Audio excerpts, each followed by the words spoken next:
Hello students, question number 26 from JEE Main 2021, 25 July, shift 1. The question is that m is equal to a एक matrix है ABCD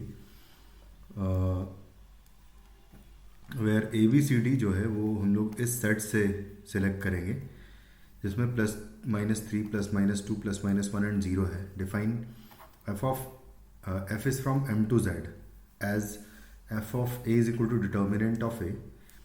एक इस तरीके से एक फंक्शन डिफाइन किया है हमने जिसमें डिटर्मिनेंट ऑफ ए बेसिकली होगा for all a belongs to M where z is set of all integers then the number of a belongs to M such that f of a is equal to 15. मतलब कि basically ऐसी कितनी matrix A होगी जिनका की value जब इस function में पुट करूँगा यानी कि डिटर्मिनेंट बेसिकली 15 आएगा. बेसिक वही पूछा है उसने कि ऐसी कितनी मैट्राइसेस होगी जिनका डिटर्मिनेंट 15 आ रहा होगा जब आप ABCD यहाँ से सेलेक्ट करोगे. तो यहाँ पर दो ही पॉसिबल केस बन सकते हैं कि जब 9 माइनस ऑफ माइनस 6 हो जाएगा तो 15 हो जाएगा, या फिर 6 माइनस ऑफ माइनस 9 हो जाएगा तो 15 हो जाएगा. सिर्फ ये दो पॉसिबल केस बनेंगे क्योंकि बाकी और कोई नंबर यहाँ से बन नहीं सकता. जैसे मान लो अगर मैं चाहूँ कि 11 + 4 15 कर दूँ, लेकिन ऐसा हो नहीं पाएगा क्योंकि 11 कभी बन ही नहीं पाएगा. इन नंबर्स का कोई दो नंबर्स इसमें से ऐसे पिक कर ही नहीं पाऊंगा मैं जिनका मल्टीप्लिकेशन बेसिकली 11 आ जाए.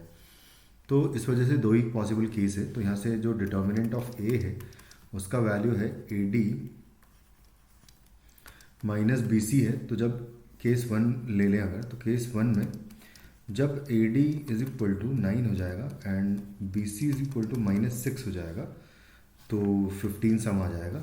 तो उस केस में A, D की अगर बात करें तो A, D जो है वो होगा 3, 3 हो सकता है, -3, -3 हो सकता है. ये दो पॉसिबल केस A, D के ऑर्डर्ड पेयर के होंगे. सेम वे में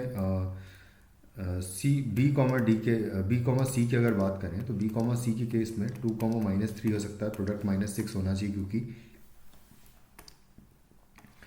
-2, 3 हो सकता है, फिर -2, 3 हो सकता है, सॉरी 3, -2 हो सकता है और -3, 2 हो सकता है. तो ये 4 पॉसिबल केस यहाँ से आ जाएंगे. तो 4 इसके करस्पॉन्डिंग आ रहे हैं, 2 इसके करस्पॉन्डिंग. तो टोटल जो मैट्राइसेस आएगी यहाँ से ये हो जाएगी 2 × 4 यानी कि 8 हो जाएगी. सेम में केस सेकंड की बात करें अगर, तो केस सेकंड में अगर AD इज इक्वल टू 6 हो जाएगा and BC is equal to -9 हो जाएगा तब भी हो जाएगा. तो यानी कि A, D की अगर बात करें तो इसके जो ऑर्डर्ड पेयर्स होंगे वो एग्जैक्टली यही इसी तरीके से आ जाएंगे यहाँ से जो आए हैं.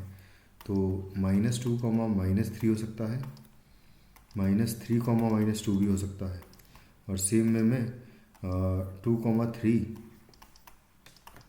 एंड 3, 2 भी हो सकता है. बस मल्टीप्लिकेशन 6 आना चाहिए. तो टोटल 4 यहाँ से आ गए.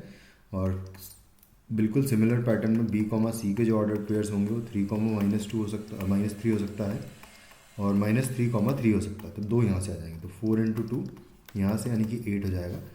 तो टोटल मैट्राइसेस हो जाएगी 8 + 8 यानी कि 16. तो ऐसी 16 मैट्राइसेस होगी जिनकी डिटर्मिनेंट की वैल्यू 15 आ रही होगी. Thank you.